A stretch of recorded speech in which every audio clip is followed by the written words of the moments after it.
anak sekolah minggu. Yes, saya saksinya Tuhan. Oke, bawa pedang di tangan, bikin kacau setan. Anak sekolah minggu. Yes, saya saksinya Tuhan. Oke, bawa pedang di tangan, bikin. Shalom adik-adik, apa kabar hari ini? Baik? Kali ini kita kembali lagi dalam ibadah online Sekolah Minggu Gereja Kerasulan Pusaka. Adik-adik gimana kabarnya? Baik kan? Ya pasti baik-baik karena dalam lindungan Tuhan Yesus. Nah adik-adik, sebelum kita mulai, mari kita sama-sama berdoa ya. Lipat tangannya dan tutup matanya. Terima kasih Tuhan Yesus untuk pagi ini. Kami boleh berkumpul dimanapun kami berada. Kami tetap memuji dan memuliakan nama Tuhan. Sebentar Tuhan, kami mau memulai ibadah kami. Berkati Tuhan, pimpin acara kami dari awal sampai akhir nanti. Terima kasih ya Tuhan. Di dalam nama Tuhan Yesus kami berdoa. Amin. Adik-adik, senang gak hari ini? Karena kita kembali untuk memuji Tuhan. Adik-adik hatinya lagi senang atau sedih ya? Jangan sampai bersedih ya. Dimanapun adik-adik berada, hatinya harus selalu senang karena Tuhan Yesus selalu menyertai kita. Kita akan menyanyikan lagu dengan judul Di Sini Senang.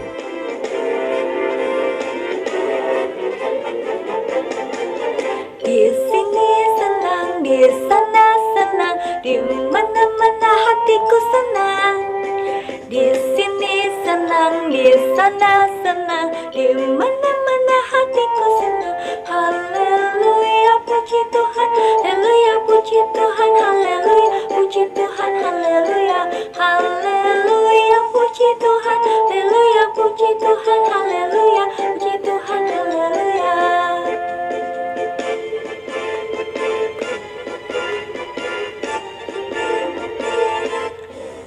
Di sini senang, di sana senang, di mana-mana hatiku senang. Di sini senang, di sana senang, di mana-mana hatiku senang. Haleluya, puji Tuhan, haleluya, puji Tuhan, haleluya, puji Tuhan, haleluya, haleluya, puji Tuhan, haleluya, puji Tuhan, haleluya, puji Tuhan, haleluya. Adik-adik semuanya hebat, semuanya bersemangat untuk memuji Tuhan. Adik-adik, hari ini kita mau menyiapkan hati kita untuk mendengarkan firman Tuhan. Yuk adik-adik, siapkan Alkitabnya ya, siapkan buku tulisnya, dan jangan lupa siapkan telinganya untuk dengaran firman Tuhan. Kalau mau selalu dekat Tuhan, kita harus rajin apa? Baca kitab suci. Yuk kita sama-sama menyanyikan lagu ini. Baca kitab suci, doa tiap hari.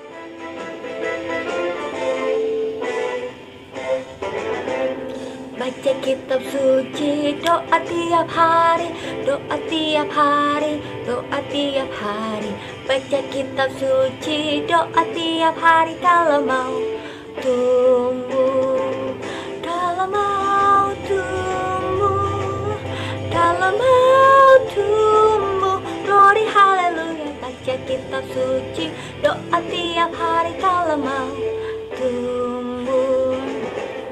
Baca kitab suci, doa tiap hari, doa tiap hari, doa tiap hari. Baca kitab suci, doa tiap hari kalau mau tumbuh, kalau mau tumbuh, kalau mau tumbuh. Glory haleluya. Baca kitab suci, doa tiap hari kalau mau tumbuh. Shalom, selamat pagi anak-anak Sekolah Minggu Gereja Kerasulan Pusaka dimanapun kalian berada. Puji Tuhan, pada pagi hari ini kita dapat dipertemukan kembali dalam ibadah sekolah minggu meskipun secara online, tetapi kiranya tidak mengurangi berkat yang tercurah bagi kita. Anak-anakku, tadi kita sudah memuji bersama puji-pujian yang dipimpin oleh Ibu Dewi, dan pada saat ini kita akan mendengarkan firman Tuhan terlebih dahulu. Mari kita siapkan hati kita berdoa terlebih dahulu kepada Tuhan, mohon pimpinan Roh Kudus agar kita memahami firman Tuhan. Mari kita berdoa. Bapa yang baik, puji dan syukur pada pagi hari ini kami boleh diberikan berkat dan sukacita daripadamu ya Tuhan. Kami boleh dibangunkan dari tidur kami dengan tidak kurang suatu apapun. Kami boleh dipertemukan bersama teman-teman kami, bersama guru sekolah minggu kami, dan kami diizinkan untuk dapat beribadah sekalipun secara online Tuhan, tetapi kiranya tidak mengurangi berkat-Mu bagi kami.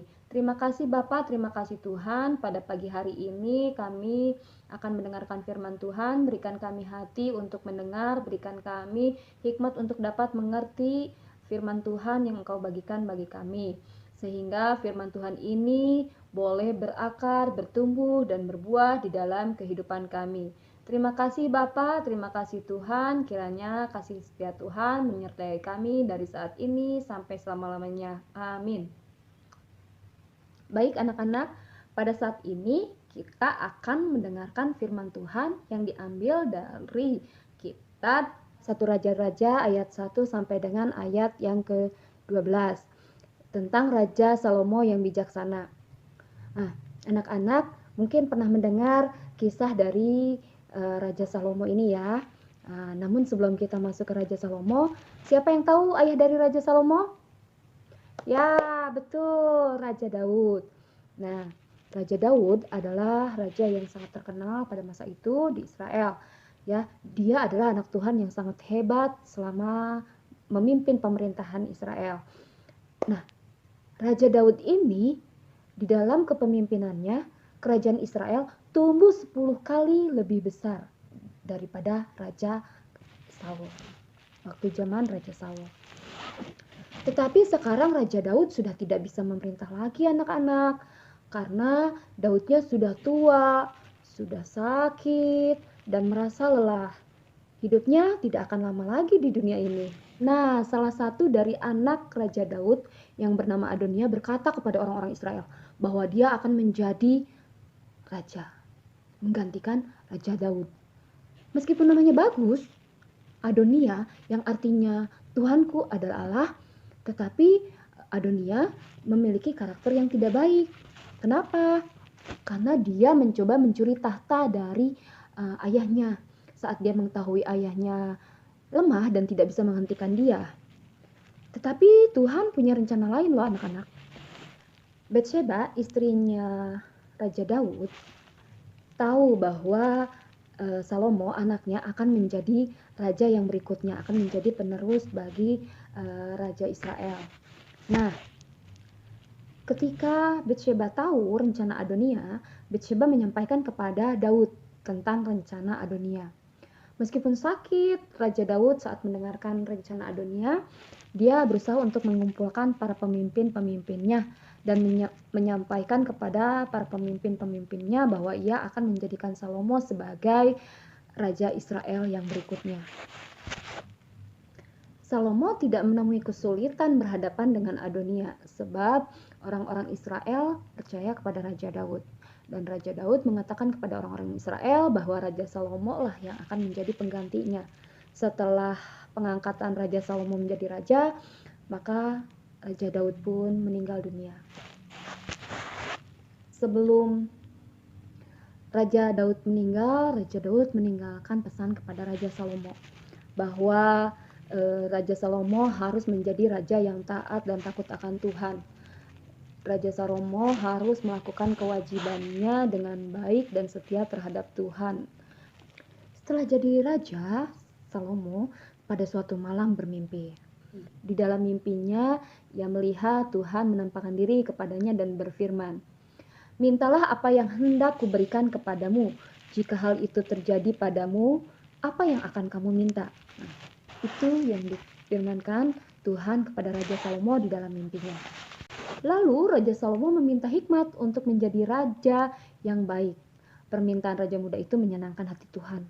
Salomo mendapatkan apa yang dimintanya, tetapi Tuhan juga menjanjikan kekayaan yang besar dan kehormatan kepadanya. Tidak perlu waktu lama bagi orang-orang Israel untuk menemukan hikmat Raja Salomo. Pada suatu hari, datanglah 2 orang ibu membawa seorang bayi. Salah satu dari ibu itu berkata kepada Raja Salomo bahwa perempuan ini memiliki anak, namun anaknya mati pada suatu malam.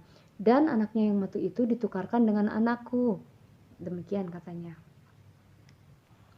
Bukan, anakmu lah yang mati, anakku masih hidup.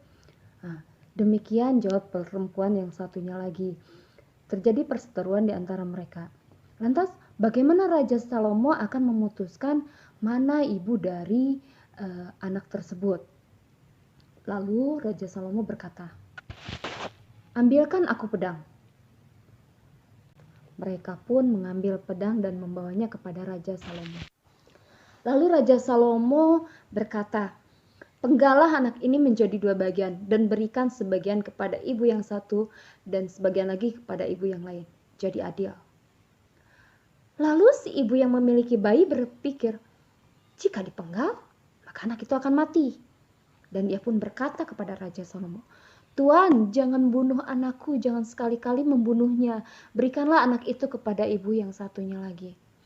Tetapi perempuan yang satunya lagi yang mengaku-ngaku bahwa ini anaknya berkata juga kepada Raja Salomo, "Jangan supaya ada untukku dan jangan supaya ada untukmu, penggalah bayi ini." Nah, adik-adik, jika mendengar hal seperti itu, apa yang kalian pikirkan? Ya, betul. Raja Salomo pun mengetahui bahwa ibu dari si bayi tersebut adalah ibu yang mengikhlaskan anak itu untuk diberikan kepada ibu yang satunya. Sedangkan ibu yang meminta untuk dipenggal pasti itu bukan ibu tirinya. Akhirnya Raja Salomo pun menyerahkan bayi itu kepada ibu aslinya. Maka raja berkata, "Berikan kepadanya bayi yang hidup itu dan jangan sekali-kali membunuh dia. Dialah ibunya." Semua orang Israel mendengar keputusan itu dan mereka takjub. Mereka memberikan penghormatan yang luar biasa kepada Raja Salomo. Mereka melihat hikmat dari Tuhan bersama dengan Raja Salomo. Di lain kesempatan, orang-orang Israel juga tidak mempunyai rumah untuk memuji Tuhan, tempat untuk beribadah. Kalau di kita mungkin gereja ya. Saat Daud merencanakan untuk mendirikan rumah ibadah atau membangun bait Allah, Tuhan berkata, "Anakmu lah yang akan mendirikan rumah itu bagi namaku." Ya, yang dimaksud adalah Raja Salomo. Jadi saat itu Raja Salomo mulai mendirikan bait Allah di Yerusalem. Pembangunan bait Allah ini memerlukan waktu 7 tahun. Ya, 7 tahun. Lalu tibalah hari besar itu, semua orang berkumpul bersama untuk mendengarkan Salomo mempersembahkan bait untuk Tuhan. Setelah doa yang luar biasa itu, maka sang raja dan semua penduduk Israel bergembira mempersembahkan ribuan korban persembahan dan mengadakan pesta selama 2 hari. Nah, sesudah itu Tuhan pun berfirman dan berjanji kepada Raja Salomo bahwa ia akan memberkati Raja Salomo dan Israel selama mereka taat kepada Tuhan. Selama mereka taat kepada Tuhan. Namun sayang dan sangat menyedihkan, Salomo dan orang-orang Israel lainnya tidak selamanya setia kepada Tuhan. Mereka tidak taat kepada Tuhan. Raja Salomo menikahi banyak wanita yang tidak takut Tuhan, yang tidak dikehendaki oleh Tuhan. Wanita-wanita itu dinikahi oleh Salomo, sangat banyak jumlahnya. Istri-istri kafir ini karena tidak mengenal Tuhan, maka disebut kafir. Istri-istri kafir ini membalikan hati Salomo, jadi berbalik arah dari yang tadinya taat dan takut Tuhan, jadi berbalik meninggalkan Tuhan. Lalu saat Salomo membuang kesempatannya untuk taat Tuhan, salah satu dari tentaranya yang bernama Yerobeam mempunyai satu pengalaman yang aneh. seorang nabi berkata kepada Yerobeam bahwa Tuhan akan membagi kerajaan Salomo dan Yerobeam akan memerintah 10 dari 12 suku Israel. Suku Israel kan jumlahnya ada 12 ya anak-anak ya. Nah, 10 dari 12 suku itu akan dipimpin oleh Yerobeam. Mendengar hal tersebut, Yerobeam pun lari ke Mesir. Karena Yerobeam tahu pasti Raja Salomo akan mengejarnya dan membunuhnya. Waktu pun berjalan, akhirnya Salomo meninggal pada suatu hari dan anaknya yaitu Rehabeam menetapkan pajak yang lebih tinggi daripada ayahnya. 10 suku memberontak dan memilih Yerobeam menjadi pemimpin mereka. Ini persis seperti yang dikatakan oleh Nabi kepada Yerobeam. Nah, kerajaan Israel pun akhirnya terpecah menjadi dua. 10 suku bersama Yerobeam dan 2 suku di bawah kepemimpinan Rehabeam. Dari hal tersebut dapat terlihat bahwa Tuhan tidak memberkati ketidaktaatan. Ya, dari firman Tuhan ini betul sekali bahwa Tuhan tidak memberkati ketidaktaatan. Hal ini terlihat dari yang telah dilakukan oleh Salomo, di mana pada waktu awal pengangkatan jadi raja, Raja Salomo adalah raja yang taat. Namun seiring berjalannya waktu, ketidaktaatan Salomo semakin terlihat, terlebih setelah memiliki banyak istri, Salomo pun menjadi berpaling dari Tuhan dan akhirnya menemukan ajalnya dan kerajaan Israel pun terpecah menjadi dua. Anak-anak, kita sebagai anak-anak Tuhan, kita harus belajar taat sama Tuhan, kita dengarkan perintahnya, kita lakukan di dalam kehidupan kita sehari-hari. Demikian firman Tuhan pada pagi hari ini, kiranya menjadi berkat bagi kita semua dan kita akan tutup dalam doa. Mari kita berdoa. Bapa yang baik, terima kasih untuk firman Tuhan yang telah Tuhan nyatakan bagi kami pada pagi hari ini. Biarlah Tuhan firman ini boleh menjadi pelajaran bagi kami bagaimana kami harus taat kepada Tuhan dan apa dampak dari ketidaktaatan kami kepada Engkau. Ampunilah kami Tuhan jikalau kami selama ini menjadi anak-anak yang tidak taat bagi Engkau Tuhan. Ingatkan kami senantiasa untuk kami selalu taat akan perintah-Mu Tuhan. Tuhan Yesus, sebentar kami akan melanjutkan kegiatan ibadah kami pada kegiatan yang berikutnya Tuhan. Persembahan dan puji-pujian biarlah Tuhan menyertai sampai ibadah pagi hari ini boleh selesai. Terima kasih Bapak, terima kasih Tuhan. Kami berdoa dan ucap syukur. Haleluya. Amin. Terima kasih Bu Ima untuk firman Tuhannya yang begitu indah. Tuhan memberkati pelayanannya Bu Ima ya. Nah, saatnya kita mau memberikan persembahan buat Tuhan. Berikan yang terbaik ya. Kita akan memuji Tuhan dengan judul Betapa Hatiku Berterima Kasih. Betapa hatiku berterima kasih, Yesus. Kau mengasihiku, Kau memilikiku. Hanya ini Tuhan persembahanku, segenap hidupku, jiwa dan dadaku. Sebab tak ku miliki harta kekayaan yang cukup berarti untuk ku persembahkan. Hanya ini Tuhan permohonanku. Terimalah Tuhan persembahanku. Pakailah hidupku sebagai alatmu seumur hidupku.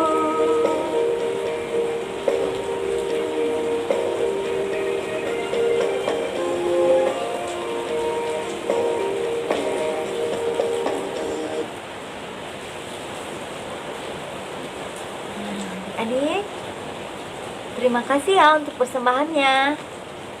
Tuhan memberkati tangan-tangan yang sudah memberikannya. Nah, adik-adik, tiba kita di penghujung acara. Nanti jumpa lagi minggu depan ya dalam ibadah online Gereja Kerasulan Pusaka. Jangan lupa ya. Nah, sebelum kita tutup, kita sama-sama berdoa. Tutup matanya dan lipat tangannya. Terima kasih Tuhan Yesus untuk ibadah kami yang boleh kami lakukan tiap minggu. Meskipun kami jauh, tapi kami boleh bersatu dalam ibadah online. Kami bersyukur untuk persembahan yang boleh anak-anak berikan. Biarlah Tuhan memberkati kami semua, dan kami yakin bahwa kami tidak akan kekurangan. Berkati juga Tuhan untuk anak-anak-Mu yang belum bisa melakukan ibadah. Biarlah Engkau pimpin mereka Tuhan, sehingga selalu dekat dengan Engkau. Sebentar Tuhan, kami mau tutup ibadah kami. Engkau berkati kami semua. Lindungi kami dari mara bahaya. Lindungi kami juga Tuhan dari segala penyakit. Kami menyerahkan kehidupan kami di dalam nama Tuhan kami Yesus Kristus. Haleluya. Amin. Sampai jumpa adik-adik. Sampai ketemu minggu depan. Shalom.